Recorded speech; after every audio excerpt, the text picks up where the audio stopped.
first special sense that we're going to discuss is that of vision.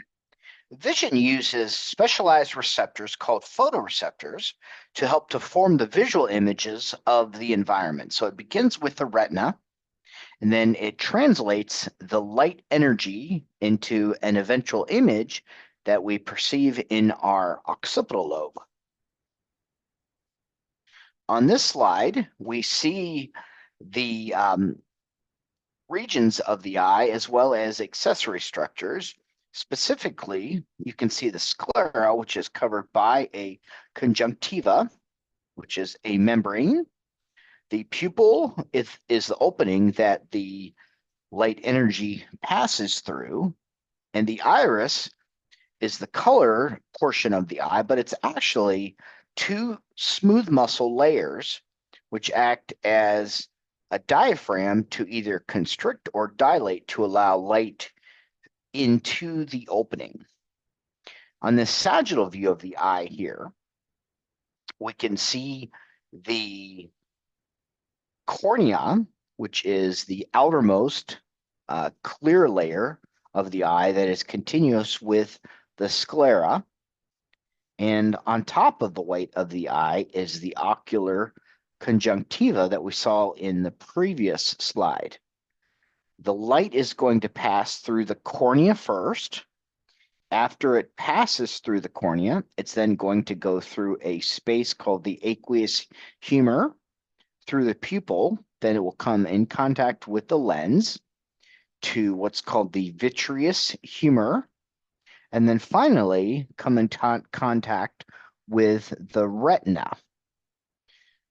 The cranial nerve that's responsible for vision is cranial nerve number 2, which is the optic nerve.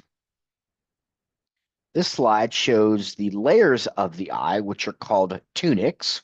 So you should know which parts of the eye belong to each tunic. The outermost layer of the eye is the fibrous tunic, and it has the cornea, which is the anteriormost region, which is continuous with the white of the eye, called the sclera.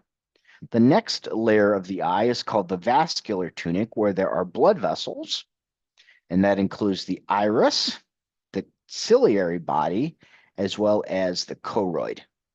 The innermost layer of the eye is the neural layer, or includes the neural layer, where the photoreceptors are. That's called the retina, and that would be including the pigmented layer as well as the neural layer for the innermost tunic.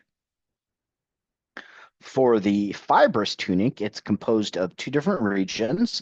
The cornea is a transparent avascular layer, so that means without blood vessels, and it receives oxygen, nutrients from the lacrimal fluid and aqueous humor. So it's responsible for transmitting and reflecting incoming light. The sclera, which is continuous with the cornea, makes up the majority of the fibrous tunic, and it's what we consider as the white of the eye. And it's what has a conjunctiva on top of it. The sclera is responsible for providing shape and protecting the internal parts of the eye.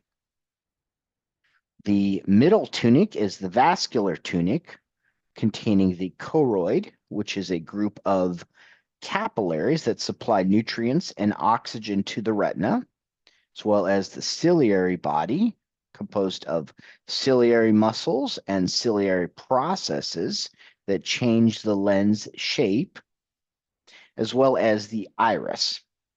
And the iris is what defines the pupil and controls the amount of light entering the eye and controlling the change in the pupil size, whether it's dilating or constricting the size of the pupil.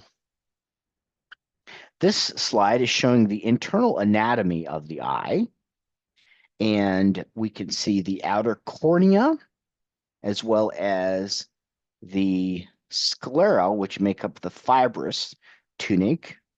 The next layer inward is the vascular tunic, which contains the iris, the ciliary body, with the ciliary muscle and the ciliary process.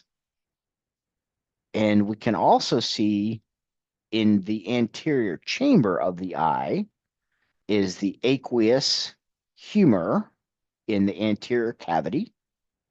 And the aqueous humor plays a role because it helps to refract the light as it passes from the cornea into the aqueous humor and then into the pupil region, the lens, and the vitreous humor.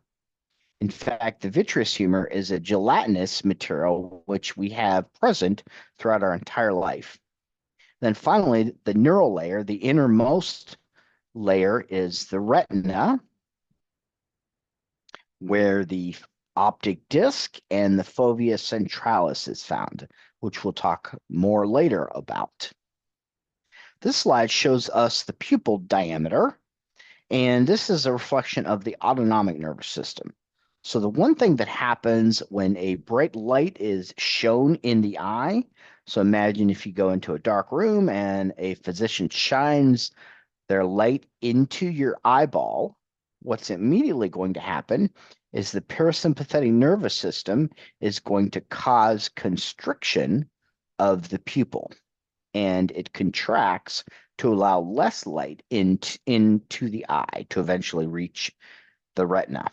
However, if we walk into a dark room and there's no lights, what's automatically going to happen is that our sympathetic nervous system is going to cause the iris to dilate, thus allowing more light into the eye to eventually go to the retina. The internal layer of the eye is the retina, and it has two specific parts to it. It has a pigmented layer and a neural layer. The pigmented layer also provides photoreceptors with vitamin A, nutrients, and oxygen. And it's the neural layer where the specific photoreceptors are actually located. So it receives the light and converts that light energy into a nerve impulse, which then travels via the optic nerve to the brain. The distinct layers in the neural layer of the retina include these three specific cells. The photoreceptors are composed of two different types of cells called rods and cones. Rods are important for dim light, and they are much more common than cones are. Cones are much more precise, and they are for color vision. The next group of cells are called bipolar cells, which are going to form connections or synapse with photoreceptors and ganglion cells. And then there are ganglion cells, which are the innermost layer of the retina. And those axons form the beginning of cranial nerve 2, which is the optic nerve.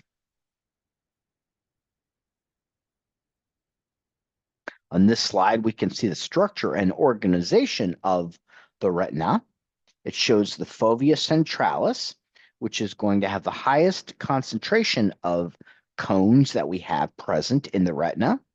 And it shows the optic nerve. And you can see that the anterior-most region of the optic nerve is what's called the optic disc.